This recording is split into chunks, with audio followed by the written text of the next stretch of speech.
Good day everyone! We are here at our first episode of Manifest, ang podcast ng mga taong gusto ng pera pero ayaw ng utang. But before we dig into our talk for today, let me introduce to you first our guest for today, Mr. Edwin, Mr. Jericho, and our analyst, Miss Ivy and Miss Janelle. So, before we start, tanungin muna natin ng ating mga guests kung kumusta naman ba sila. Ayan. So, Mr. Jericho, kumusta ka naman? Okay naman. Yung buhay medyo naging guminhawa. Tsaka parang umayos naman yung buhay. Ikaw naman, Mr. Edwin. Parang same na din, kaya Jericho na okay lang din naman. Basta na lang, masyado lang busy. Siyempre, may mga gampanin sa buhay. Speaking of gampanin sa buhay, Mr. Jericho, pwede mo bang i-explain sa amin kung paano yung pag-utang mo is nakatulong sa'yo para makapag-put up ka ng business? Ayan. Okay. Siyempre, bago ako mangutang, ito muna yung buhay ko. Isa akong spoiled na anak, and then yung magulang ko is sila mismo yung nagbibigay sa akin ng pera.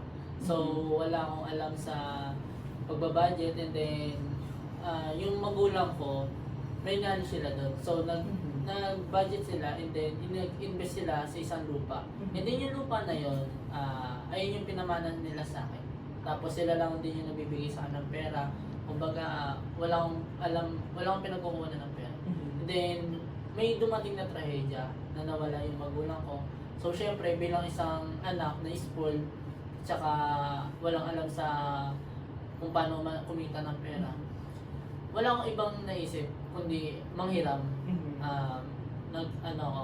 Nanghiram ako ng pera sa bangko, and then yung bangko naghanap ng pang-collateral sa akin. Kasi syempre wala akong trabaho, hindi ako marunong sa hirap, tsaka and then naisip ko yung pang-collateral sa kanila is yung lupa na pinamana sa akin ng magulang ko.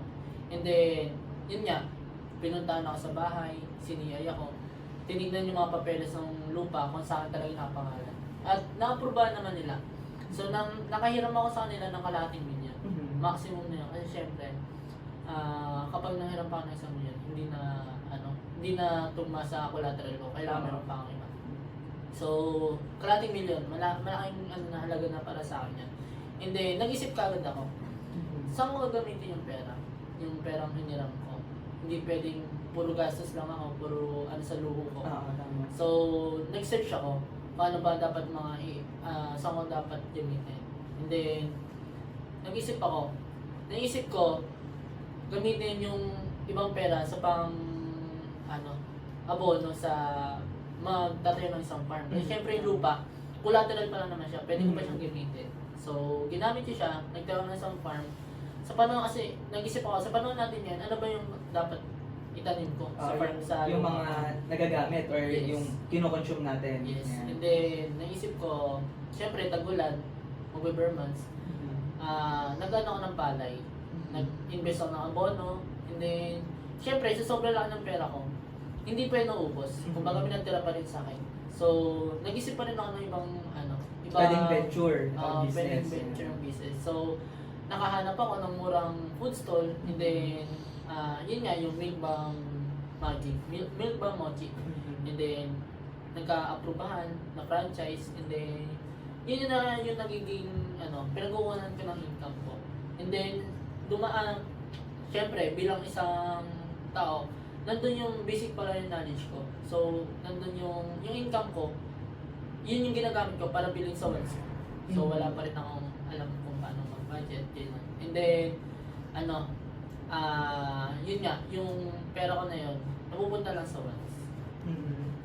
So, after hearing yung story ni Mr. Jericho, punta naman tayo sa ating mga guest kung ano ba yung punta naman tayo sa ating mga analyst kung ano ba yung masasabi nila tungkol dun sa story ni Mr. Jericho, So, first, we will going to talk to our analyst, Miss Janelle. So, Miss Janelle, sa tingin mo, tama ba or sige, tanong muna natin kung ano ba yung definition ng debt and di ba if I'm not mistaken merong tinatawag na good debt and bad debt. Ano ba yung mga yon? Yan. So, sa debt, in simplest form, is money borrowed by one party to another. It's used by many individuals, businesses, and even governments to make purchases or investment na hindi nila afford agad bayaran. So in debt, we have good debt and bad debt. Tulad nga ng sinabi mo. So, sa good debt, borrowing for things that increase your net worth, or improve your financial future, like growing a business tulad nung kay Mr. Barro.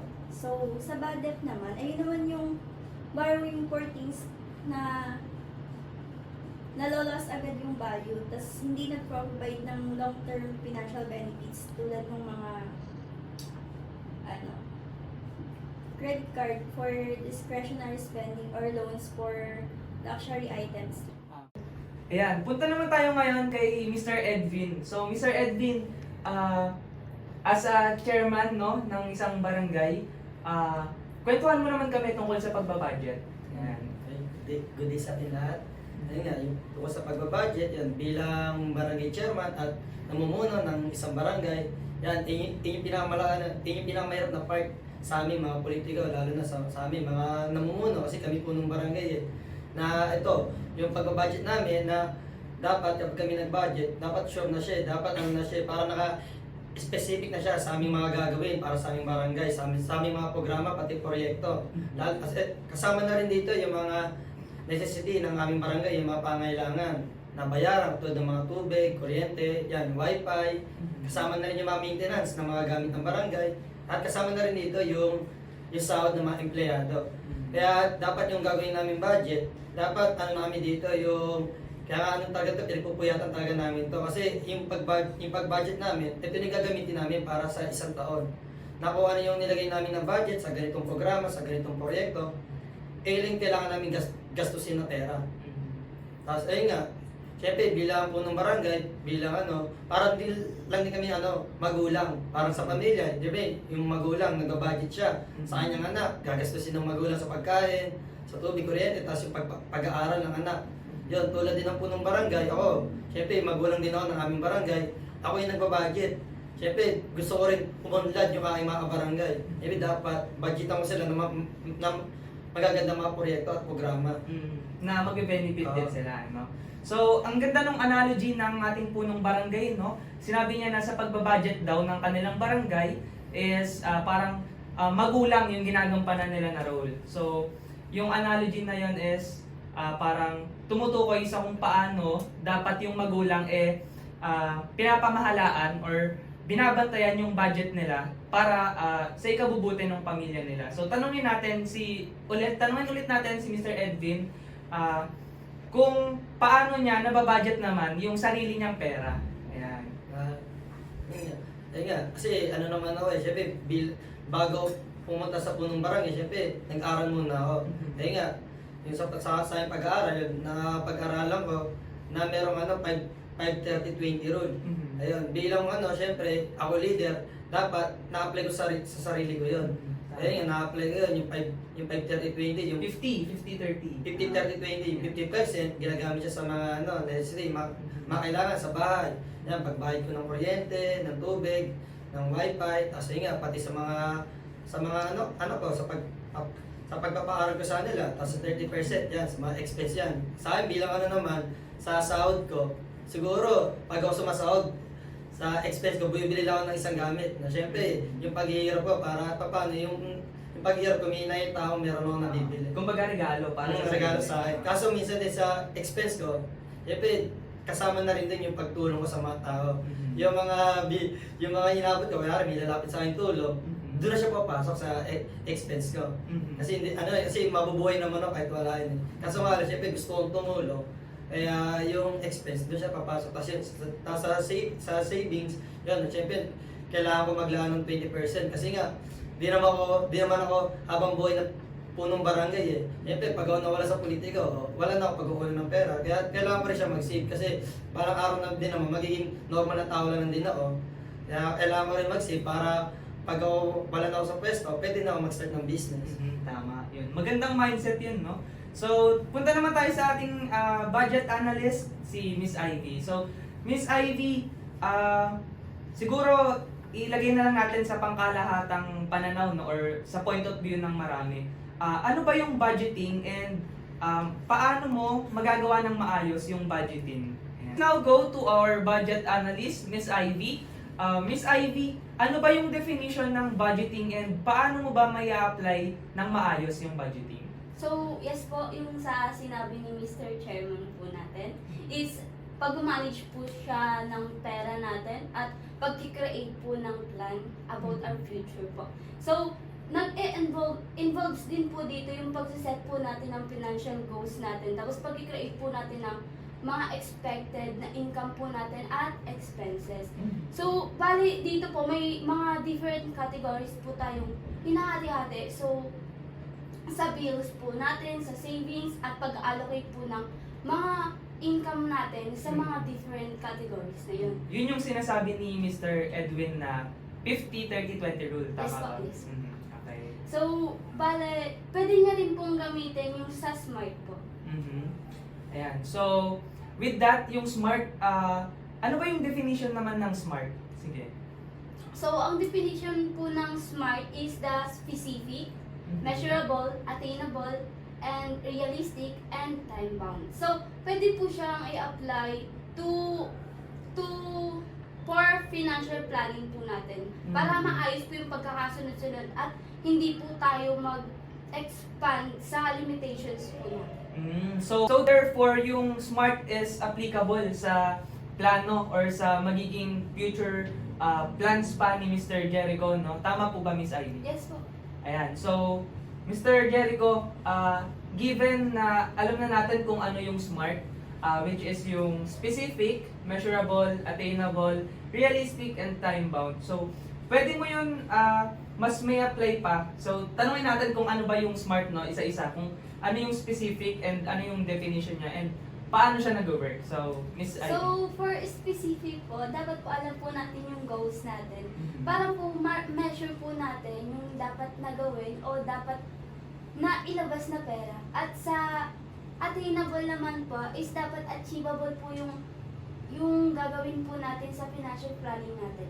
At yung sa realistic naman po is dapat po makatotohanan at maabot po natin yung sa budget natin. At sa time bound naman po is dapat alam po natin kung hanggang saan o hanggang kailan po natin siya mababudget o kailangan budgeted. Yun lang po. So, given na alam na natin kung ano yung meaning ng SMART, no? Mr. Jericho, do you have plans or meron ka bang mga plano with regards dun sa SMART, kung paano pa mapapalago yung business mo or kung paano mo pa masisave yung money mo?